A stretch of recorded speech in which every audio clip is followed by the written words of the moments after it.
Hello tout le monde, j'espère que vous allez bien. On se retrouve aujourd'hui avec Astier pour vous parler des nouveautés de Legend of the Force sur Star Wars Unlimited. Déjà, comment vas-tu Astier? Bah écoute, très bien ma foi, et toi? Ah bah moi ça va très très bien, je suis super hypé de parler de tout ça. On a plein de trucs à vous raconter, on se retrouve juste après le générique.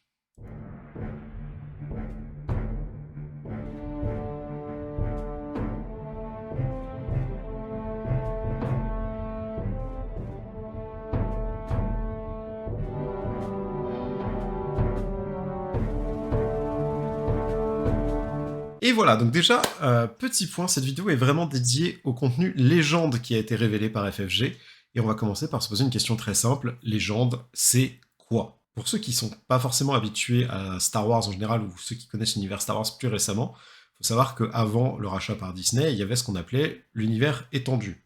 Et en fait, tout cet univers étendu, bah en fait, quand Disney a racheté, ils ont dit, alors ça, non, on n'en veut plus, on va se limiter au contenu principal que sont les films, et à ce que nous, on va rajouter derrière. Donc par là, j'entends tout ce qui va être Mandalorian, des comics, des romans, plein de choses comme ça, et de temps en temps, ils vont piocher des trucs de l'univers étendu, dans l'ancien univers étendu, pour remettre dans leur série actuelle, comme le personnage de Throne, qui est assez différent dans l'univers étendu du canon, mais ça Ouais. reste un personnage qui est présent dans les deux. Et donc, cet ancien univers étendu, c'est ce qu'on appelle légende. En gros, pour l'univers légende, donc tu avais aussi de très connus, tu as eu tout ce qui était le après 4, 5, 6, donc tout ce qui était l'histoire un petit peu de Luke Skywalker, etc. Après, donc Luke Skywalker qui a une femme qui s'appelle Mara Jade, tu as leurs enfants, tu as les enfants de Leia et Han Solo, et justement dans ces enfants, il y a un fameux Ben Solo qui apparaît, et donc on a eu dans l'épisode 7, 8, 9 un petit clin d'œil à ça. Comme l'a dit Otal, ouais, il y avait souvent ces deux pendants, et il y a beaucoup de gens qui sont très aficionados de l'univers légende parce que ça permettait d'avoir des personnages ultra charismatiques, mais en effet qui ont été un peu mis de côté lorsque Disney a racheté Star Wars. Mais voilà, après, il y a des arcs qui étaient très cool dans Legend, il y en a aussi qui étaient un peu plus douteux. J'en ai entendu parler de trucs un peu bizarres avec Luke qui possédait des gens, ou des clones de Luke, ou des trucs comme Oui, ça. oui, oui. Il y a, voilà. Qui devenait un agent de Palpatine, Ouais, c'est notamment. ça. Il y a des trucs un peu bizarres, mais en tout cas, voilà. Donc, c'est aussi pour ça que Disney s'est dit on va recommencer à zéro. C'était le principe de dire il y a tellement de storylines qui partent dans tous les sens, c'est impossible pour les gens qui viennent maintenant de comprendre ce qui se passe. Donc, on va essayer de partir de zéro et de redire ce qu'est la vraie chronologie. Et en tout cas, c'est hyper intéressant de voir que dans Star Wars Unlimited, ils ont réussi à avoir cette autorisation de licence d'utiliser du contenu légende, et pas juste d'utiliser du contenu légende, de l'utiliser en parallèle de contenu canon, avec des interactions entre personnages canon et légende, parce qu'il y a beaucoup de personnages, comme on disait, beaucoup d'histoires. Il y a des versions différentes de personnages qui existent. On parlait de Throne tout à l'heure, on parle de Luke, on parle de plein de Ben Solo potentiellement. On pourrait avoir genre des nouveaux Ben Solo, des anciens Ben Solo. En tout cas, moi je trouve ça hyper intéressant d'avoir ce mix.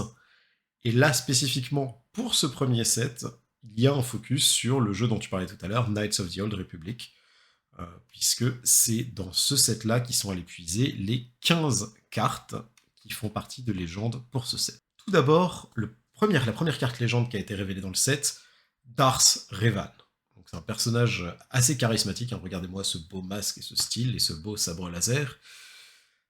Mais d'un point de vue carte, qu'est-ce qu'on peut déjà dire sur lui?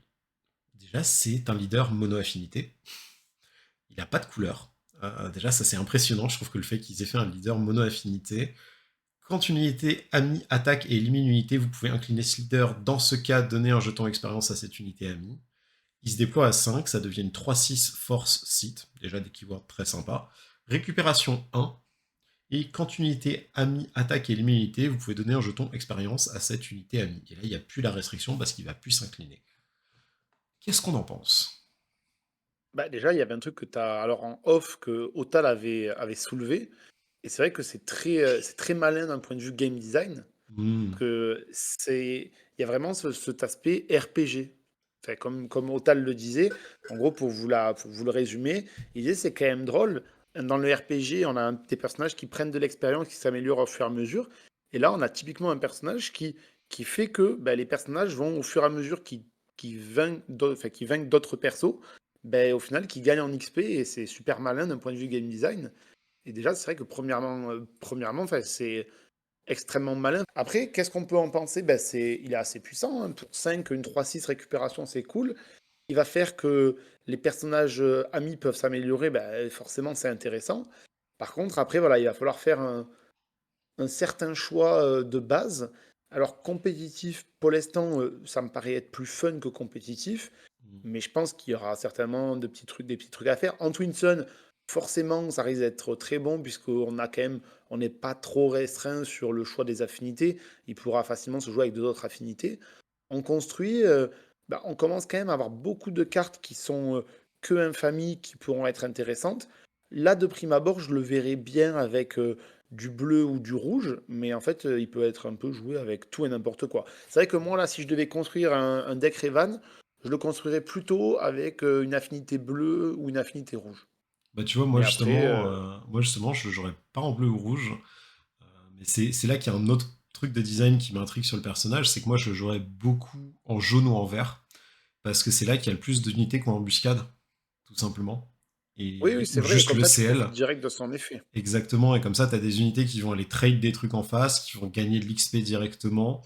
Il y a aussi pas mal, il y a aussi des équipements sympas qu'on peut mettre, donc on pourrait booster Revan pour éviter qu'il se fasse tuer dès qu'il se déploie, parce que le problème de ce genre de déploiement, la ligne de stat 3-6 est sympa, mais on a vu que c'était quand même très vulnérable le 3-6 sur le déploiement, et il lui faut une action pour se déployer, une action pour tuer et passer 4-7, et en plus, quoi qu'il tue, il va perdre des PV en faisant le trade, à part si on lui rajoute des boucliers, des trucs comme ça, etc.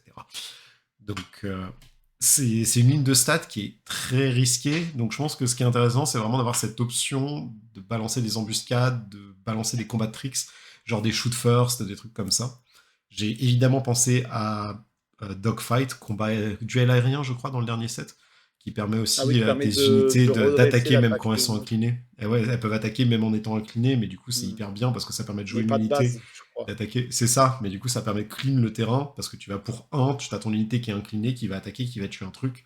Et je parle pas forcément sur le leader, mais juste n'importe quelle unité qu'on va jouer pour un de plus peut aller prendre un trade et gagner un jeton d'XP. Non, c'est sûr que c'est malin, hein. C'est vrai que ce que tu dis, c'est malin. Surtout au point de vue embuscade, puisqu'il faut que l'unité elle attaque. C'est pas comme si elle pouvait pas. Par exemple, si vous jouez le premier contre Doku qui était sorti, qui permet de tuer, Ouais, ça certes, marche pas. il élimine une unité, mais il a pas attaqué, donc ça fonctionne pas. C'est Moi, pas je un dis, barrage pour l'instant, dévastateur, c'est pas Django, c'est pas des trucs comme ça, quoi. exactement. Moi, c'est vrai que je dis plutôt rouge-bleu parce que c'est vraiment les deux affinités. Si vous regardez souvent la chaîne, si vous regardez tous les decks qu'on crée, c'est les deux affinités que vous retrouvez quasiment dans tous mes decks, ou en tout cas au moins une de ces deux affinités, hein. Moi, j'ai pas trop joué jaune, mais c'est vrai que les embuscades, c'est vraiment très malin. Surtout qu'en plus en vert, au-delà de CL, on a les Timely Intervention qui permet en plus de jouer embuscade depuis la zone des ressources. Donc c'est vrai que ça paraît être plutôt malin. Et il faut, on le sait, hein, si vous prenez un leader, il faut rentabiliser son effet au maximum. Alors pas à tort et à raison, mais au maximum, c'est quand même cool. Si au moins à partir du tour 2 ou 3 vous pouvez commencer à le rentabiliser, c'est cool. Au tour 1, bon, c'est pas bien C'est grave plus parce dur en que plus. les seules cartes que vous avez en embuscade, elles ont au tour 1, elles ont un ou deux points de vie, donc souvent elles partent au suicide. Bah, ce qui est bien, c'est qu'il va peut-être réussir à fonctionner justement avec les fameuses unités cachées, parce il permettra d'avoir des unités tour 1 qui Oui, vont survivre à l'adversaire, et du coup qui vont pouvoir attaquer derrière pour prendre des trades et peut-être commencer à se gaver en niveau XP, donc faut voir. Le problème que je vois avec ECL, c'est tout bête, hein, c'est que le set actuel, même si on n'a pas beaucoup d'informations, a beaucoup besoin du token force. Darth Revan lui-même n'a pas besoin du token force pour marcher, mais on a vu des cartes de soutien, je pense notamment à Darth Tyrannus qui a déjà été révélé, qui gagne embuscade si on a le jeton force. On a plusieurs cartes qui vont avoir besoin de ce jeton force pour vraiment développer leur potentiel, et pour le moment, l'un des meilleurs moyens qu'on a vu, c'est les bases du nouveau set qui font que lorsqu'on attaque avec une unité force, on gagne le jeton force.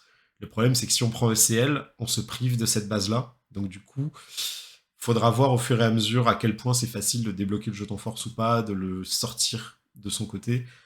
Est-ce qu'il y aura d'autres cartes? Parce qu'on a déjà vu des cartes qu'il donnait, donc à quel point il va y en avoir beaucoup, à quel point ça va être facile d'avoir le jeton force. Parce que si on a besoin du jeton force régulièrement, jouer ECL, ça va être compliqué. Je te rejoins du coup sur ce que tu disais, sur compétitivement, ça risque d'être dur de jouer Revan. On va voir. On est loin d'avoir tout le set. On est loin d'avoir tout le set et toutes les infos, mais je pense qu'en effet, c'est pas un leader qui va être hyper compétitif, en tout cas en tant que tel. Je demande que ça de me tromper, parce que, comme je disais, j'adore le perso, et de toute façon, je vais le jouer. je vais clairement le jouer. Je sais que de Après, toute façon, il sera joué. en scellé, il peut être sympa. Le seul souci, c'est qu'en scellé, déjà, quand on joue C'est deux ça. affinités, c'est compliqué d'avoir assez de cartes. Alors, avec une seule. Faut avoir un sacré pool pour réussir à sortir sortir un Mais bon, leader mono-affinité en scellé. ça se justifie parce que son effet est quand même dingue, quoi. Bah, en scellé, ouais, en plus, c'est vrai que c'est un format où on va beaucoup plus jouer sur le trade et l'agression, donc c'est vrai que Mm. ça va hyper bien marcher. Je pense juste que c'est trop bien d'avoir un leader legend, un personnage aussi charismatique, avec une mécanique qui convient avec le côté RPG dont on parlait. Et je pense que de toute façon, il y aura tellement de gens qui vont jouer Revan que s'il y a quelque chose à trouver, quelqu'un le trouvera. On va pouvoir passer aux autres cartes parce que je pense qu'on a un peu fait le tour du leader. Donc déjà, le support infamie. La première, c'est le légionnaire Sith. C'est une 2-2 qui a +2/+0 tant que vous contrôlez une autre unité infamie. C'est évidemment du support Revan, hein, puisque vu qu'il a qu'une seule affinité, vous allez probablement jouer très peu d'unités neutres. Et en plus, dans le lore, bah, ça fait partie de son armée, tout simplement, les légionnaires Sith. Mm. Après, moi, je la trouve pas ouf. Je sais pas ce que t'en penses, mais... Oh, elle est pas dingue, mais après, elle va bien avec le deck de Revan, puisqu'on va souvent avoir Bah, beaucoup Swarm, d'unités quoi. infamie. Du coup, ensuite, on a HK47. Je sais que c'est un personnage qui est très apprécié dans KOTOR. Perso, je ne l'ai pas Mm. encore croisé. Déjà, la carte a des super stats. Surtout qu'il a un effet qui marche très bien avec Revan, puisqu'il fait que quand une unité ennemie est éliminée, vous infligez un dégât à la base de son contrôleur. Et là, par contre, on n'est pas sur du lorsque l'unité est éliminée au combat. Donc ça marche aussi dans d'autres archétypes qui vont utiliser Ah des effets de ben, contrôle, des choses comme ça. c'est excellent parce qu'en général, quand on trade, ben forcément, on va pas faire les dégâts à la base. Et là, vous pouvez trade, améliorer vos unités, faire les dégâts à la base. Mm. Tu m'étonnes que le HK47, c'est une unité légendaire. Ouais, ouais, mécaniquement, c'est incroyable. Je pense que lui, il va être beaucoup joué dans les sets, enfin dans les decks Ah rouges. ouais, je pense, peut-être quand ça avance un peu, mais comme tous les sets, il y aura un top légendaire qui sera proposé. Mais je pense que ça, ce sera une légendaire à avoir. Je pense aussi, ouais. Ensuite, on a Champ Mortel. Bah ici, donc on est pour une infamie, c'est une infamie agressivité, donc qui coûte 4, qui est une rare. Donc ici, on va infliger 2 dégâts à chaque unité ennemie non véhicule. Et si on contrôle une unité force, on pioche une carte. Donc c'est plutôt cool puisque Revan est lui force. Donc quand vous l'aurez déployé, bah forcément vous avez une unité force. Tout l'intérêt, vous l'aurez compris, c'est quand même d'essayer de rajouter un maximum d'unités qui ont cette force. Et donc ça va vous servir à la fois d'une petite vrasse, donc une mini vrasse pour pouvoir aller gérer les unités adverses. Alors attention, ça ne marchera pas contre les stratégies token TIE, donc contre les Vador du 7-4. Mais en plus de ça, ben, vous allez pouvoir piocher une carte et vous recycler la carte en fait en tant que telle. Donc est-ce que ce sera une carte excellente? Peut-être pas, mais en tout cas ça fera une excellente carte de side. Libéré par les ténèbres. Cette fois, c'est en ruse. Donc, c'est la première carte de support légende qui utilise la force. Donc, qui fait Mm. perdre le jeton de force.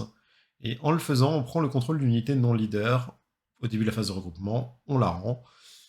Bah, en fait, c'est Change of Heart, mais pour un de moins, mais un token de force en plus. Ouais, puis ça peut être sympa dans les decks qui auront une facilité à avoir la force. Alors, pour l'instant, Ça va être ça, voilà. on voit beaucoup de decks qui les utilisent, beaucoup de cartes. On n'a pas vu de cartes qui la font gagner. On sait qu'il y a les bases, Mm. mais j'ai du mal à croire qu'il y ait que les On a bases. vu une carte bleue qui fait 2 dégâts et gagner le Oui, c'est token vrai. force. Mais bon, même si à la base, ça fait quand même assez peu de cartes. C'est Mais après, il y ça. a tous les combos. Si dans le deck, par exemple, il y a un deck qui permet de jouer aussi à la fois cette carte, à la fois quelques cartes valorisation, ben, vous pouvez soit aller trade avec la carte volée, soit vous pouvez la valoriser pour que votre adversaire la perde. Je pense que c'est pas une. Alors, c'est une rare, hein, on le voit pas, Ouais, c'est c'est caché par ça. ma tête. Mais je pense que c'est pas dégueu. Je sais pas si ça sera joué en x3 dans tous les decks parce que C'est c'est quand ça. même assez Bah, Change spécifique. of Heart était déjà pas utilisé dans tous les decks, c'était Ça une peut être carte de drôle. side très situationnelle, donc je suis pas sûr que Libéré par les ténèbres le soit plus. Ben, Mais on ça va a l'avantage voir, de coûter un peu moins cher que le c'est Change of ça. Heart, mais vous utilisez la force. C'est ça, donc ça va vraiment dépendre d'à quel point on peut avoir facilement la force, comme tu disais. Après, on est dans une des couleurs qui a le plus facilement accès à embuscade, donc peut-être que ça ira. On verra. Moi, j'attends de voir parce que ça dépend vraiment de cette facilité d'accéder aux tokens. Ensuite, dans le support infamie, on a les 3 cartes vraiment infamie. Donc, il y a bien écrit dessus, on va dans le deck Revan SVP. La première, c'est le chasseur de la forge. Personnellement, je suis pas trop fan, hein. C'est une dissimulée 2-1 pour 1. C'est mignon. Enfin, je dis 2-1 parce que c'est raid 1, mais justement, c'est même pas 2-1 en fait, donc en vrai, je suis pas hyper fan de la carte. J'aime bien dissimuler parce que ça permet de pas se prendre un trade dans la tête qu'on veut pas prendre sur le premier tour, mais je suis pas non plus sûr que la carte soit incroyable. Et malheureusement, je trouve qu'elle synergise pas très bien avec Revan, puisqu'avec un seul PV, elle va mourir avant de gagner le jeton d'X. Par contre, la carte d'après est beaucoup plus intéressante. Je te laisse le présenter. Malak, il est sympa. Légendaire, légendaire sexy. D'ailleurs, je sais pas si on l'a dit, mais il y a un petit liseré jaune en bas de Ouais, la carte, là. Et le liseré jaune, il sera présent sur toutes les cartes qui ont attrait à l'univers légende. Donc c'est voilà, ça. ça avait C'est été une dit sur façon de leur les site, remarquer. mais je préfère le dire au cas où on avait oublié. Donc, On c'est ne une l'a pas quatre cité sept encore. pour 5 qui a débordement, donc c'est plutôt sympa. Et une fois joué, vous pouvez redresser cette unité si vous contrôlez une unité leader site. Donc, vous l'aurez compris, il coûte 5, Revan se déploie à 5 ressources. Donc, tout l'intérêt, c'est vous déployez Revan, vous croisez un peu les doigts pour que votre adversaire ne la gère pas immédiatement. S'il la gère pas, vous sortez Malak et vous redressez Malak. Vous avez Malak et Revan qui sont redressés. Ben, pourquoi ça synergise? Parce que tout simplement, dans le lore, Malak est l'apprenti de Revan. J'aime bien la carte, mais je trouve qu'elle est un peu situationnelle parce que 4-7, c'est une ligne de stats ok, hein, on va pas se mentir, c'est une bonne ligne de stats, surtout avec des bordements, surtout avec la synergie de Revan qui permet de gagner de l'XP à chaque fois qu'on tue des Qui trucs. deviendra vite 5-8. C'est ça, ça va très vite devenir 5-8 et ça peut vite commencer à monter. Le problème, c'est que, comme tu l'as dit, il faut un peu espérer que ton adversaire te tue pas ton leader quand tu le déploies, en fait. Mm. Et pour moi, c'est un peu le problème, c'est que pour le moment, Revan, c'est le seul leader qui va vraiment synergiser avec lui niveau timing, parce que je crois que c'est le seul leader site qui se déploie à 5. À 5, c'est possible. Ouais, parce qu'il y en a d'autres hein, qui se déploient plus tard, mais du coup, dans ce cas-là, t'as pas forcément envie d'avoir Malak, parce que t'as pas envie de jouer Malak, enfin d'avoir une carte à 5 que tu peux pas jouer à 5. Donc c'est un peu dommage. Bah, t'as Moll qui se déploie à 6, si je dis pas de bêtises. Vador, Si c'est l'ancien, Vador c'est l'ancien, il est même pas 6. à site. Hein. Celui du 7-3, il est même pas à Oui, site oui, s'il moi est je fait. parle du nouveau qui va Ok, sortir. ouais. Le nouveau qui va sortir, c'est 6, j'en suis Vador, c'est sûr. 6 aussi. Vador, c'est 6 C'est aussi. même 7, non? Non, mais le nouveau Vador, Vador, c'est 6. Vador nouveau, c'est C'était le 6. Vador. premier, ouais. D'ailleurs, justement, il y a une petite subtilité qui est rigolote. C'est que si vous déployez Vador pilote, le nouveau Vador pilote, il ne donne pas ses mots-clés au véhicule sur lequel il est déployé. Donc Oui, techniquement, il n'est pas site. Par contre, vous c'est très bien. déployez n'importe quel leader sur, par exemple, le chasseur de la forge.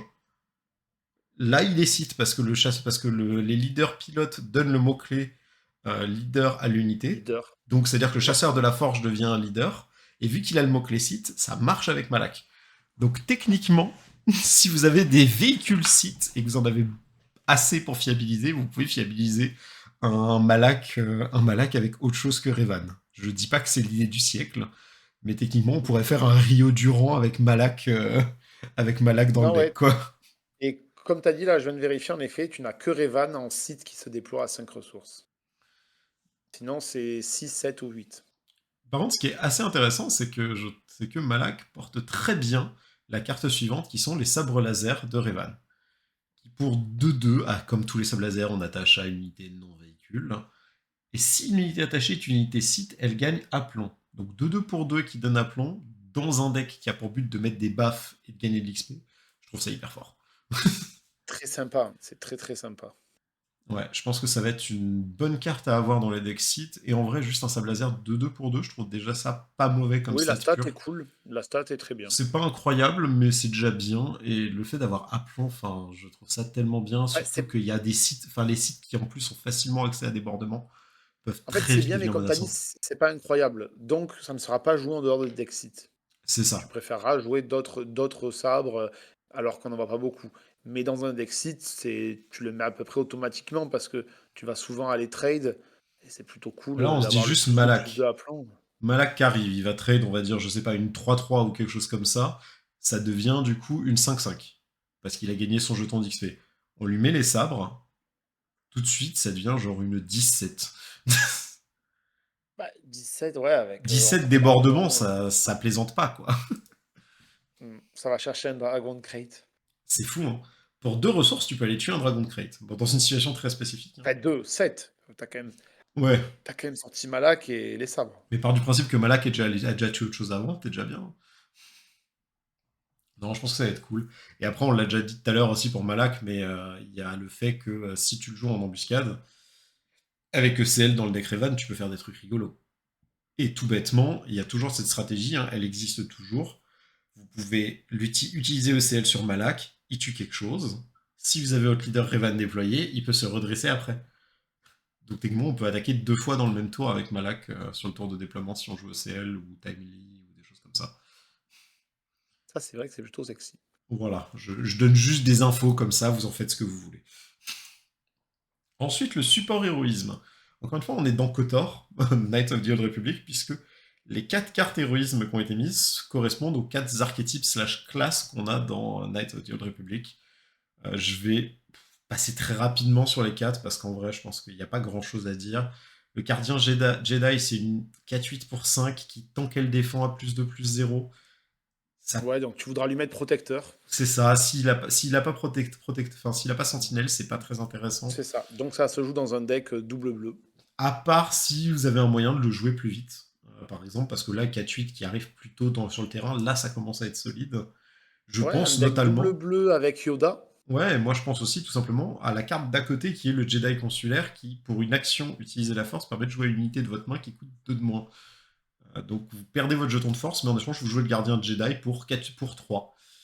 Oui, tu fais tour 1 Jedi consulaire, tour 2 gardien de Jedi, ça commence à piquer quand même, hein. Ouais, c'est ça. Après, faut avoir le jeton de force, mais je pense qu'on plaisante pas, quoi. Sachant que le Jedi consulaire, c'est quand même une très bonne ligne de stats parce qu'on est sur une 1-4 pour 2 force Jedi, donc ça veut dire qu'il déclenche très tôt toutes les synergies de Jedi, ça va être les forces raw, le sabre du général, le sabre de Jedi, etc. Donc pour moi, c'est déjà une très bonne carte. Je pense que si je pouvais le mettre maintenant, il serait déjà dans mes decks, même sans la partie utiliser la force. Alors en plus, avec le utiliser la force qui permet de réduire de 2 le coût d'une carte, je trouve ça assez ouf. Non, Ensuite, il y c'est a vrai le... que le sabre, Ouais. les sabres, ça peut être pas mal avec Bah, lui. les sabres sur lui, je pense que ça peut être cool. Le problème, si on lui met des sabres après, c'est que par contre, du coup, vu que son action inclut de l'incliner, on peut pas taper avec. Donc faudra peser le pour et le contre. Ça dépendra vraiment encore une fois de comment on a le jeton force. Est-ce qu'on a beaucoup de support? Est-ce qu'on a moyen de le redresser? Le chevalier Jedi, du coup, pour 3, c'est une 3-3. Une fois joué, si vous avez l'initiative, infligez 2 dégâts à une unité terrestre ennemie. 3-3 pour 3, déjà, c'est pas une bonne ligne de stats. Je comprends hein, pourquoi ils lui ont pas mis plus, parce que son effet est cool si on a l'initiative, mais la ligne de stats est pas terrible. Hein. Moi, je vois tellement de 3-5 pour 3 que c'est dur. Bah, regarde Ezra, pour 3, t'as une 3-4. C'est Du ça. premier set, il l'a Ouais, fait. moi j'ai Ezra du premier set, j'ai Cassian Andor dans les mêmes couleurs. Donc Mm. c'est vraiment bien. Si vous avez l'initiative, j'ai 2 dégâts à une unité terrestre ennemie, mais c'est tellement situationnel. Par contre, je pense qu'en limité, ça Faible. va être très cool. En limité, ça peut être très cool parce que justement, on disait c'est intéressant de gérer le board et on n'a pas accès à toutes ces meilleures options qu'on a en construit. Oui, ça, je suis d'accord. Donc vu que c'est une commune, je pense que celle-là pourra avoir sa place. Et au pire, elle permet quand même de lancer les synergies Force et Jedi, donc why not. Et enfin, la Sentinelle Jedi, c'est une 5-4 pour 4 ruse. Tant que la force est avec vous, cette unité gagne Sentinelle. En vrai, j'aime bien sa ligne de stats de base. Je trouve qu'une 5-4 pour 4, c'est cool parce que justement, ça peut aller chercher toutes les Ahsoka, les Kira, les trucs comme ça. Donc après, faut voir à quel point le token sera bien pour lui donner Sentinelle. Donc voilà, en tout cas, moi je pense que vraiment la carte marquante d'héroïsme, c'est le Jedi consulaire. Ça va vraiment dépendre du token force, mais dans tous les cas, tout ce qui triche avec les ressources, c'est fort. Et enfin, on peut partir sur les dernières cartes qui sont le support neutre. Il n'y en a que 3, donc ça va boucler nos 15 cartes légendes. Donc la première, soigner les blessures. Pour une ressource, vous utilisez la force. Soignez 6 dégâts à une unité. Tu parlais tout à l'heure de faire un Revan bleu. Bah ça, je pense que ça rentrerait bien dedans, tout bêtement, parce que du coup, Revan peut attaquer, gagner le jeton force, et après il se soigne des dégâts qu'il a pris en faisant son trade, et il continue à gagner de l'XP comme ça. Oui, parce que c'est vraiment le souci de Revan, c'est que tant qu'il n'est pas un peu amélioré, bah, il est quand même relativement fragile. Bah c'est ça, Donc alors il que là, faut faire en sorte de le garder en vie jusqu'à ce que ça devienne un monstre. Mais bon, après, il y a quand même moyen qu'ils prennent des contrôles dans la tête, hein, des bah, chutes c'est du ça. rival, des pouvoirs du côté obscur. Ça existe toujours, malheureusement. Peut-être après la rotation, qui sait. Ah, le Terrain Attack, qui va être une très bonne carte, à mon avis, en scellé. Donc pendant vos zappés, notez que cette carte existe. C'est une 5-5 pour 5 qui gagne en plus 4 tant qu'un adversaire contrôle une unité force. Vu que force, c'est le mot-clé le plus présent du set, ça va pas plaisanter comme carte. Ou si on est sur une méta où les gens veulent jouer pas mal de Jedi, de Sith ou Ouais, tout autre, donc simplement. des unités avec force, une bonne carte de side. Ou C'est peut-être ça. de deck brut, mais en tout cas de side, 5-5 pour 5 en bouche. Donc ça, là où c'est intéressant, c'est que ben, votre adversaire déploie son leader, son leader ou n'importe un que sais-je, vous pouvez aller trade avant qu'il mette les sabres. Mais bon, 5-5, ça va pas chercher ni Revan ni Malak, par exemple. Peut-être dans un Queenland Ça va vert. mettre autre chose. Queenland vert, tu Oui, tues dans un Revan Queenland, avec. oui, tu mets le dégât avec Queenland, oui, en effet. C'est fou, hein. Bah, au final, je suis en train de me dire que ouais, c'est presque un Plo Koon. Et enfin, il y a le Tukata, donc c'est une 4-2 dissimulée. Donc dissimulé, c'est le nouveau mot-clé, qui fait qu'il peut pas être attaqué s'il est joué à cette phase. Donc celui-là, je le trouve pas terrible, hein, parce que 4-2 pour 3, bah, c'est pas une ligne de stats qui m'intéresse, clairement. Et enfin, bah, du coup, on a parlé de toutes les cartes. Donc c'est fini pour ce set, les cartes légendes. Comme on le disait tout à l'heure, il y en a que 15 cartes qui sont toutes issues de la même licence. Ça fait un peu test, j'ai envie de dire, de qu'est-ce que ça donne, est-ce que les gens vont aimer ou pas, est-ce qu'on a le droit de le faire, comment ça fonctionne. On va faire un petite dose pour le moment. Il n'y a qu'un seul leader, donc malheureusement, on n'aura pas Bastille Achan, on n'aura pas non plus des Mara Jade, des choses comme ça dans ce set-là. Très Pour équilibré l'instant, côté oui, cela obscur. dit. Oui, voilà, dans ce set-là. C'est très équilibré côté obscur, puisqu'on est quand même sur un set où on a, bah, pour le moment, 8 cartes côté obscur. euh, oui, je crois. 8 cartes côté obscur, 4 côté héroïsme et 3 neutres. Donc on est vraiment très très focus côté obscur. Mais par contre, ça veut dire que pour les prochains sets, ils se sont mis tellement d'options, ils se sont ouverts tellement de portes, et ça fait plaisir. Ben, ça fait plaisir, on en revient très rapidement dessus, mais comment dire? Il y avait quand même, pour moi, deux indices qui laissaient penser qu'on pouvait espérer l'univers légende. Le premier indice, c'était qu'il y a un jeu, le jeu mobile, j'en ai déjà parlé, mais j'avoue que je perds le nom à chaque fois. Galaxy Vous of savez, où vous Heroes. avez exactement, où dedans, donc c'est un jeu officiel, où dedans, il y avait des personnages de l'univers légende. Il y avait Revan, il y avait Malak et tout. Mm. Et de se dire que dans un jeu officiel, il y a des personnages de l'univers légende, ça veut bien dire que la porte n'est pas fermée à l'utilisation de ces personnages Donc dans contenu des ludique, jeux quoi. ou des produits de Star Wars. Donc déjà, il y avait un premier indice. Le deuxième, c'était Legends of the Force. Il y avait quand même dans le nom, même si des fois ça peut rien dire, mais on est quand même habitué avec Star Wars, que ce soit dans le jeu, que ce soit avec le game design ou avec un peu tout ce qui berce dedans, pour ceux qui aiment Star Wars, que c'est rarement laissé au hasard. Donc, avec Legends of the Force, il y avait quand même un maxi clin d'œil au fait que il y avait potentiellement des petites choses qui allaient arriver et qui allaient faire plaisir à tout le monde. Ouais, et franchement, je pense que là, s'ils attendaient la réaction du public pour, comment dire, valider s'ils allaient continuer ou Mm. pas, clairement, le public a été là. Enfin, moi, j'ai vu des potes, j'en ai parlé, enfin, tout le monde est hyper hypé. Tout le monde est un peu déçu aussi que ce soit que 15 cartes, parce que tout le monde est en mode « Ah non, mais mon pauvre Glupchito qui était dans telle licence obscure de l'univers étendu, pourquoi je ne l'ai pas ?» Mais, enfin, littéralement, moi, j'ai vu un pote qui a sauté de joie quand ils ont annoncé ça. Enfin, c'est un truc de fou. Puis c'est un gage de confiance et c'est un gage de qualité parce que si le jeu n'était pas de qualité, il prendrait tout simplement pas le risque.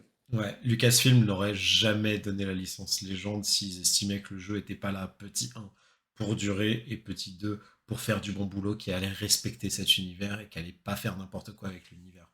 C'est quand même un truc que j'essaie de rappeler, hein, et je dis ça avec tout le respect que j'ai pour Lucasfilm, mais Lucasfilm, ils sont très protecteurs, presque trop protecteurs de la licence, ils ont du mal à la donner aux gens. Donc s'ils se permettent en plus de laisser cette porte-là, c'est que ça va être un truc de fou. Enfin, c'est qu'ils estiment vraiment qu'il y a quelque chose de très bien à faire là. Et tant mieux. Enfin, moi, je vois vraiment que du positif avec cette annonce. Et comme je disais, pour moi, le seul côté qui peut être négatif de l'annonce, c'est le fait que le set n'ait pas un peu plus de légende. Parce que, évidemment, je voulais pas un set qui fait 50% de légende, mais je me dis que 15 cartes, c'est peu. On aurait pu en avoir 20, 30, histoire d'équilibrer un peu, quoi. Histoire qu'on ait du support côté lumineux et du côté obscur, au lieu d'avoir juste uniquement Revan et ses poteaux, quoi. Et sur ce, je pense qu'on a à peu près fait le tour de ce qu'on avait à dire, donc Ben, je pense qu'on a même été deux fois plus long que ce qu'on avait tout à prévu. fait. Donc en tout cas, merci à tout le monde de nous suivre, merci à MaxiRev de nous soutenir dans tout ce qu'on fait, et on espère que ça continuera pour le prochain set, parce que ça promet des achats fous. sur ce set, je Ouais, vous le dis tout de merci suite. beaucoup. Donc merci tout le Et monde. si vous n'avez pas vu, renseignez-vous, il y a une carte prestige de gros goût qui est apparue dans les spoils. Regardez les prestiges de ce set, elles vont être Ah magnifiques. ouais, J'attends de voir les prestiges des autres cartes. Les showcases, ça va vraiment être de toute beauté. moi je veux une showcase Revan. Moi, je veux une showcase Ahsoka, une belle Ahsoka showcase. Pas comme dans le set 3. Pitié. Allez, ciao tout le monde, à la prochaine. Ciao.